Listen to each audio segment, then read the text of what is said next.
Namaste and hello. Welcome to Itihasdhir with Aditi Joshi and Aditya Saraf. So, the book that we are talking about today is essentially called Mother Teresa, The Untold Story by Aroop Chatterjee. We're going to be discussing the facts behind the woman that is Mother Teresa, because she is obviously adored throughout India as a motherly figure and as a saintly figure who could perform miracles, who could save lives, who literally cleaned up the streets of Kolkata with people who were sickly, unfed, dying on the streets. That is her image. And we're going to be Most talking. importantly, of people dying of leprosy. There are so many references of her saving people who are dying of leprosy. That is how I heard of her for the first time. And as for the book, so this is the cover, and you can get your copies either on Kindle or Amazon. So yeah,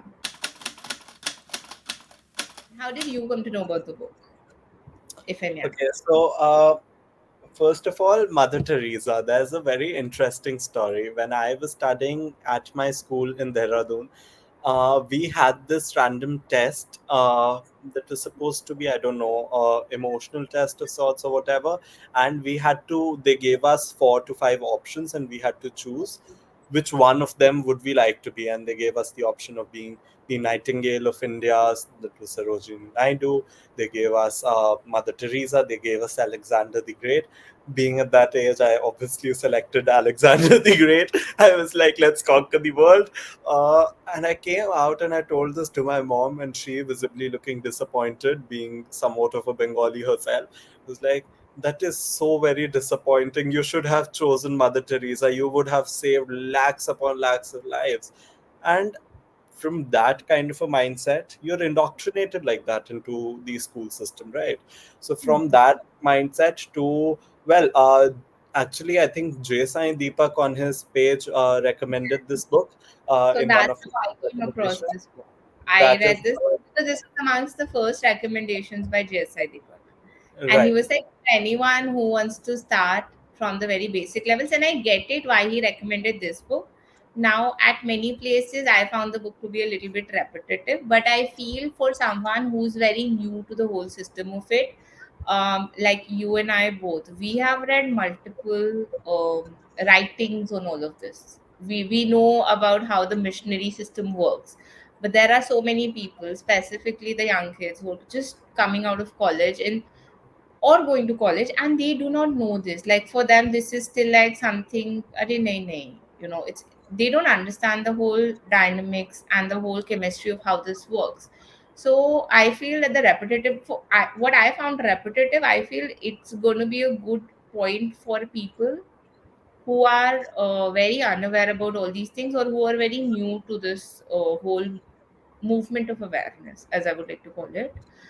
And it also serves like when you're in school, like what we were taught was like वही वो तीन चार लाइनें होते थे which were like very Hindu bashing लाइनें, and they were repeated after like every interval. So I feel like to counter it, Chatterjee has also gone the same way. Like he's just when he's repeating ki, it's not just like one food service that was lied about, that she fed Exactly. I however think many. it's the repetition throughout the book. It's Yeah. he tells us about how she faked the numbers across her food service programs. Then he tells us how she used to tell others that they could be sort of they could achieve a sort of divinity or get closer to God through their suffering, while she herself traveled in a certain way in first class tickets, So lived in a she was certain way. never there in India for all the time. Like, I mean, what he says is she was usually in US or Rome. And for Exactly. the time periods that she talks, that, oh, my sister, and even her organization, they used to have an ambulance, but the ambulance, as he puts out, it was more like a taxi for the nuns to roam around here and there. It was Exactly. I never think it's because about of how he social. puts the facts across that makes it sort of boring for people who've understood the point, but it does an Because amazing job in the sense of drilling across the point. He shows us through various different angles, he shows us through various different points, and he reaches the same conclusion every time. I think that works in the way that it sort of hammers that idea into your brain, that you've been taught this all wrong. You don't know the history that you have been taught isn't essentially true. So I think that works in a certain way. And I get, again, I get why the book was recommended for beginners in that sort of a way. Because without meaning to sound demeaning, obviously, we have all the first books that we have read. I mean, you would relate to that as well.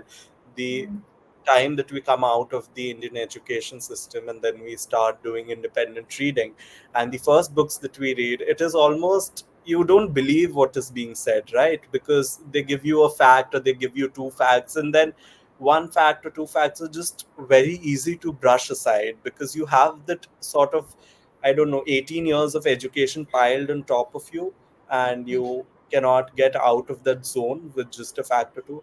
And so I think this book really does a good job in sort of breaking at least the one character that you have in mind, that is, filled with that you're filled with praise for, and you She see was her in sort of so a divine overblown. way. She was so overblown. I mean, so since he is from Bengal, and he says that, like, so he talks about it here, where he says that Calcutta, the metaphor, not the city. And Hmm. then he goes on to say eventually that in his 3 years in the West, I had come to realize that the city had become synonymous with the worst of human sufferings and degradation in the eyes of the world. So the imagined Calcutta contained a multitude of sewers and gutters where endless number of dead and dying people lay. But they did not lie for long, as roving angels in the shape of the followers of a certain nun would be seeking them. Then they would whisk them away in their smart ambulances. In my 27 continuous years in Calcutta, I had never seen such a scene, and neither have I met a Calcuttan who has. So that's the thing. I mean, to elevate the position of Mother Teresa as a saint, the city of Calcutta had to take the brunt for it, essentially. It became the punching bag. And I mean, that is one way that he describes the entire situation. But we know throughout the book, he's given specific incidences of where she is actually faked figures. She has said blatant lies. He tells us she told the media, I have 200 small babies in my hospital in Calcutta. This is a beautiful place. And she does not have any hospitals in Calcutta throughout her life. She did not, her charity for that matter, did not build any hospitals in Calcutta. So, I mean, there is a blatant disrespect of facts. She went up on multiple platforms, she went up on multiple news channels, and she absolutely faked the figures. And I think there is a sort of a savior complex that builds around a person like that, and then you don't want to question it. And the moment that you question it, you obviously have lost everything that you've worked so hard to build. You've lost your career, everything. There's a question that is put out to your own character, I think. And so people did not challenge what she put out, and that is Because then you're put out as a bigoted person who's questioning the the sacrifices of a nun who did everything to save the devil's and this wait, brings what up is a very important proposition of the white man's problem, I think, which is that Indians, or these races that they view are inferior to them, they need saviors to come to them, that need to be white skinned, and need to be well versed in the Bible or whatever, and they need to come to India and countries like India, and they need to save people. The whole think that we're superior to you, our way is superior to you, the white man's burden. It brings out that whole concept, because we know that today it's very clear that Mother Teresa wasn't just sort of saving people. The Well, she says that she saved lakhs of people, but we know that it was not even in the thousands. And the she people was that she feeding apparently 5 to 7,000. Well, she said she was feeding 5,000, then it became 7,000. And here exactly there were within barely 50 people who used to come. Exactly. So I mean, and the deathbed story where she swiftly baptized people. I Ah, that. mean, in a state of delirium, when you're dying and someone comes up to you and they simply ask you, do you want a ticket to heaven? Which person, except maybe someone like, I don't know, someone who's an atheist, probably maybe Anand sir or Kushal, except people like them. I mean, if someone were to ask me in my deathbed if I wanted a ticket to heaven, I would scream a thousand yeses if I were to get the ticket. I I would. mean, I okay, would. that was an interesting discussion. I mean, if someone were to ask me on my deathbed if I were to take a ticket to heaven for free, if they were offering it to me, why in my right senses would I deny that, as someone who believes in God, right? And thousands of these people, they were asked, do you want a ticket to heaven? As simple a question as that, without bringing up anything else. And if they said yes, they were swiftly baptized, while she pretended to wipe off their sweat, and instead she baptized them. And these people died cut off from their native faiths. And they did not even have an idea that they had been, converted to Christianity. All they said was a simple yes to going to heaven, which is a concept that exists in Hinduism as well. How is a person to know that, I will be converted for that purpose? So that is the worst thing about this, I feel like. The fact that you do not have the control over your own self and over your own destiny, even if you're in your deathbed, that when you have your mental faculties intact, someone has the guts to just, sort of convert you without even taking due permission.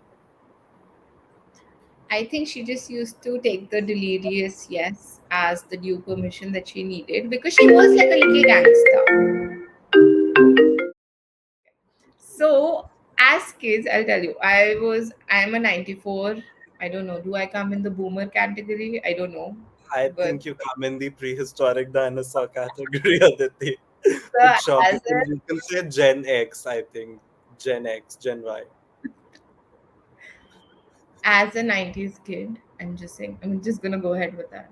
As an early 90s kid, because then someone's gonna find this also offensive and they're like, I was, I think, 4 or 5 years old, and I remember watching this woman's wrinkled face on the TV. And she was wearing this white and blue thing, and it just showed kids in terrible conditions. She's just holding one of them, and it was like, oh, she's this great goddess of sorts. And this was around the time she was getting the Nobel Prize. Okay. Now, as someone who's grown up, see, as a kid, you see someone like that, तुम्हें कोई फर्क नहीं पड़ता है कि उसको मतलब who she is. You just see, अरे okay, this is like a prestigious prize she's getting. Oh, everyone's talking about her. See, even Aroop Chatterjee says this. He did not have an idea about who this lady was, what her business was.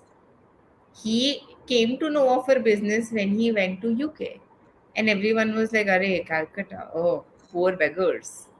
Swimming in sewers. That's what it was. And he's like, then I was like, ye kab hua bhai?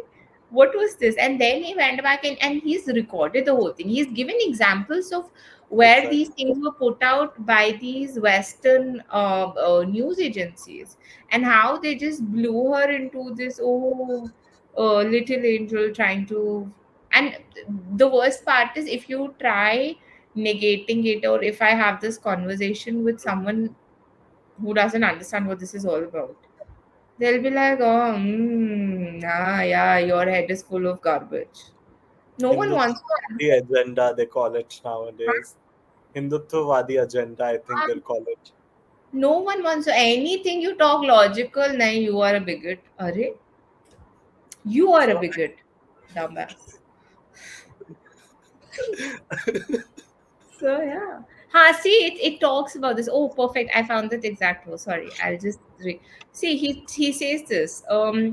However, criticisms of her peak during her lifetime, apart from the November 1994 documentary, where there was a stringent, detailed attack on the conditions in her orphanages in India, and it's published in the Guardian in 14th October 1996 के publication में. I tried going to their archives. They don't let you access them. They want money. They're poor. But yeah, see it.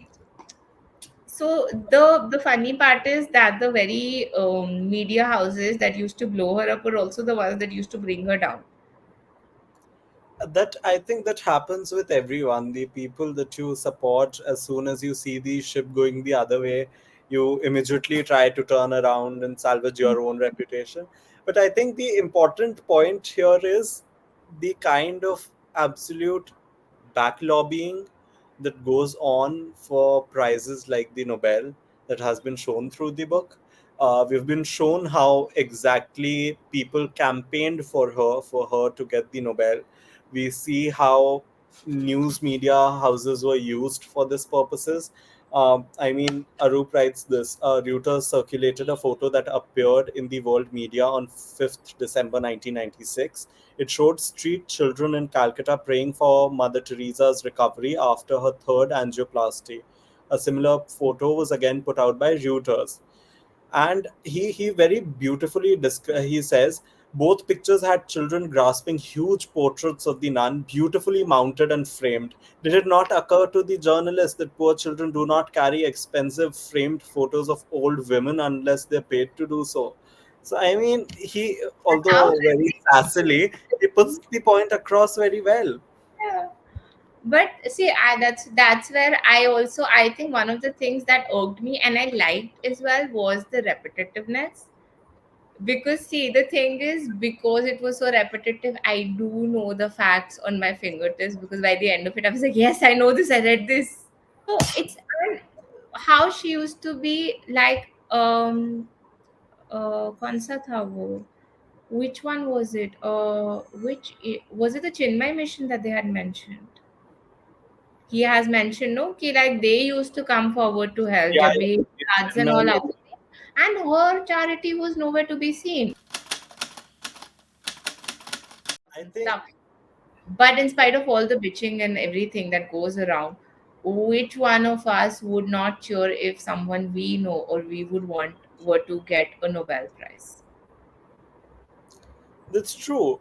Um, I think that is what they ride on now. See, this is the thing. You can't destroy this side because they have set these specific benchmarks. So as much as you want to criticize and like even expose them for the matter, they will continue to exist because the other side has not created anything जिससे तुम उसको counter करोगे. तुम किस चीज से I counter think this करोगे? is a very important point because see, Aroop Chatterjee, I'm sorry, I think Arun Shuri says this in one of his books that you must fight ideas with ideas, and I think this is very important at the standpoint that we're standing as well. That often we see that when movies come out or something like that, we tend to, I mean, we can relate to Hamare Bara right now, right? That came out and there was a lot of court You right. outrage. Yeah. uh, I think he says it very well that you must counter ideas with ideas. If you don't like a book or if you don't agree with something, write a better book, show Yeah. more facts, uncover more of the truth. I think that is how it should be taken as. I mean, this is the obvious problem that you were also talking about, that anyone who comes out saying anything against a person such as Mother Teresa is obviously branded in a certain way. If you do not like what he's saying, present facts to prove that he's wrong, right? But then you can't do that because there aren't any. uh, Unfortunately, that is the problem, and that is why they have a certain methodology that they use to sort of brand you in that certain way, right? So yeah, and I mean, you remember that interesting story from the book where these guys essentially call her for a handicapped program, and she suddenly turns ill and she does not go, and Not the next day she goes to Delhi to collect the prize, gets photographs clicked, and when he chooses to interview write to her, she writes, "I forgive you." For what? for being a sinner. To ask her questions. Yes, I'm sorry, but that is There's what this whole I thing, no, did. that she used to wait for people. Like she would, कहाँ गया, where he talks about the thing कि um वो the village of Haturia, 1 घंटा दूर था. She wouldn't go there, but she would have plenty time for interviews. People were dying Exactly. and nothing doing. She used to travel all of Rome and all of the Vatican, and she did not have time when there were floods in Calcutta. Yeah, and she used to have all the time in the world to champion against abortion, but the people that were living were none of her concern, even though she was using all the commercial benefits via Exactly. those things only. And with abortion, the whole topic about contraceptives and abortion that she brought up multiple times, and she said that fertility rates had gone down by this much percent, and these many newborn babies were sort of prevented because of her championing the use of contraceptives and all of that. And then you see facts and figures, and they just don't match up. The woman had an ability to conjure numbers right out of the air. Bad network connection, people living in India, in Kolkata. So I think she was touched by God instead of like she being evil. I think it was just the lazy phenomenon that at some point of time someone was going to work and these numbers were just going to become true, because a lot of charities were working. He's named a lot of Hindu charities that were working at the But time, but then because of that's their the thing. religion. They were working and they were not. See, this is what advertisement is all about. They were working, but it wasn't advertised like this. She was not doing shit and she was advertising about it. Like, that's this whole thing. Okay. I think He's. that's a corporate 101 lesson for anyone I doing swear this. they should teach her systems at IIMs. Her Like, and her and Edison. I don't think I should have compared them in the same sentence, but I surely. probably should not. There's this one time where he says that she sometimes would be feeding 9,000. Next minute it would be 4,000. Then again it might change to 7,000. Chronologically, these numbers do not correlate, as the three figures were given at around the same time. So she also had amnesia because she couldn't remember crap that she was saying. I think that's because if you build up a lot of lies, you do not remember the. She gave out a lot of figures about a lot of things. You She must says remember that. that she could not help as she was only one person, and it was a common response from her charity, by the way, to the poor who would approach them. So they used to say, our gates are open for the poor. When they'll approach, she'll be like, but I'm only one person. How can I help? Then how are you But feeding you so many see, people? you see the images, right? You see the image he tries to conjure up in the books. I mean, he shows us that of all places, when poor people would actually go to their gates and demand help, like these people said that they do, help the poor, they would just they would just They either be would told to wait outside for a long period of time before they got demotivated and just left, or they would just not, they would be denied help outright.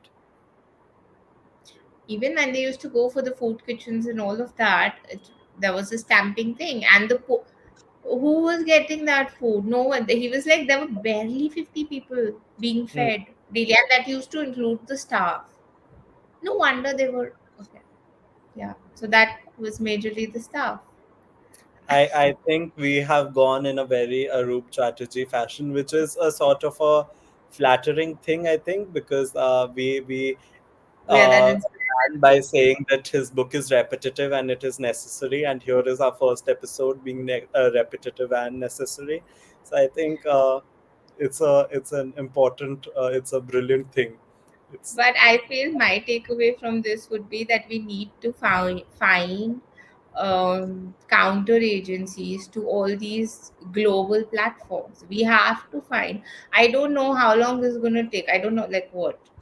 And if someone says, "Oh, why don't you start it?" How do I start it? This I need. I would start it tomorrow if I know how to start it, and I need funds for it, which, as Aditya knows, is my pain point throughout life. I need funds for it. I would start the damn thing. But give me, where do I start from? How do I start? How do people they were talking? interesting. Interesting. My takeaway from this is that history has taught us over the last 60, 70 years, it has glorified certain figures, figures that have not sat well with ideas of India, the ideas of Bharat.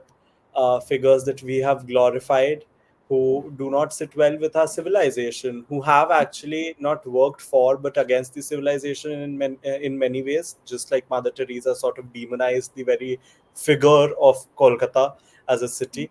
Um, and I think it is high time Yeah. that we realize that these people, these figures need to be sort of shown.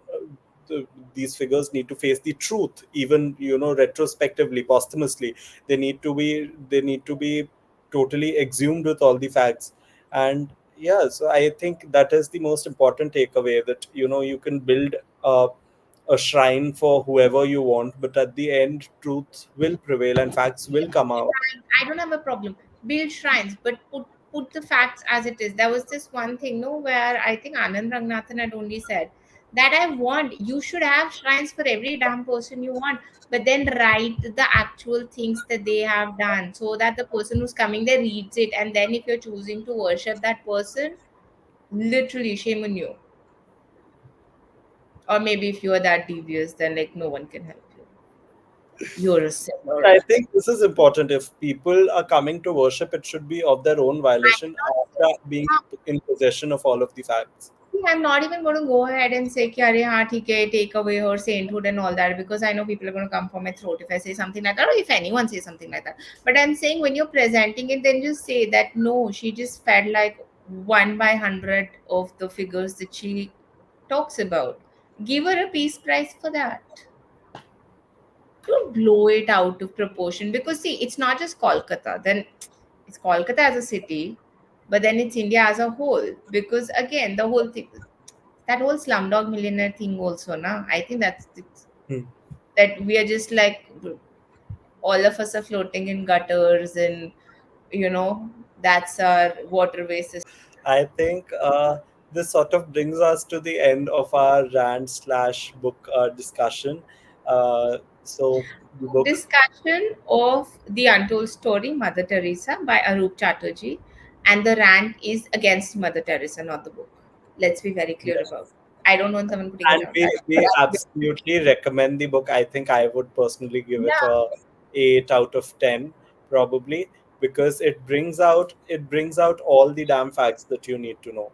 See, like I know after reading this book, I things are drilled in my head, no matter how I felt about it. But yeah, they are drilled in your head. So that's going to be a good takeaway from this. So yes, you I should think we get. should end at the note saying that if you do not agree with this book, if you do not agree with its facts and figures, that is all right. We or anyone in the society does not have a problem with that. However, if you do not agree with it, I think you should have the burden of proof to produce evidence that what the author is saying, what the book is saying, is essentially false. I think you've seen enough of our smiley faces, and we come to the end of this book discussion. We'll be seeing you guys soon, and we'll be having much more to review, many more books to review, and so much more to rant about. So see you guys next time.